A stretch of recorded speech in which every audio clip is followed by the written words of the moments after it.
ദൈവം നമ്മിൽ നിന്ന് ആഗ്രഹിക്കുന്നത് നേട്ടങ്ങളല്ല, എനിക്ക് ലഭിക്കും, എന്ത് ലാഭം എനിക്കുണ്ടാവും എന്ന് ചിന്തിക്കുകയല്ല. ദൈവം എനിക്ക് തന്നിട്ടുള്ളതിൽ നിന്ന് എങ്ങനെയാണ് മറ്റുള്ളവർക്ക് അനുഗ്രഹമായി ഇത് പകുത്തു കൊടുക്കുവാൻ കഴിയുന്നത് എന്ന് ചിന്തിക്കുവാനായിട്ടാണ്. അതാണ് കർത്താവ് കാൽവരി ക്രൂശിൽ യാഗമായി തീർന്നതിലൂടെ നമുക്ക് വെളിപ്പെടുത്തി തന്നത്.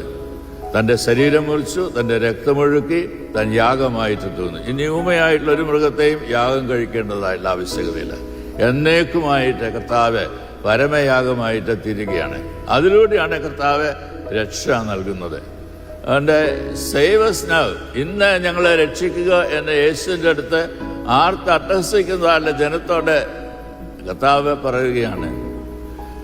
ഈ രക്ഷയുടെ അനുഭവം സാധ്യമാക്കി തീർക്കുവാനായിട്ട് ദൈവം നിങ്ങൾക്ക് നൽകിയിട്ടുള്ള ഓരോ അനുഗ്രഹവും അത് പകുത്തു കൊടുക്കുവാനൊക്കെ മനസ്സുള്ളവരായിട്ട് തീരണം എന്നതാണ്.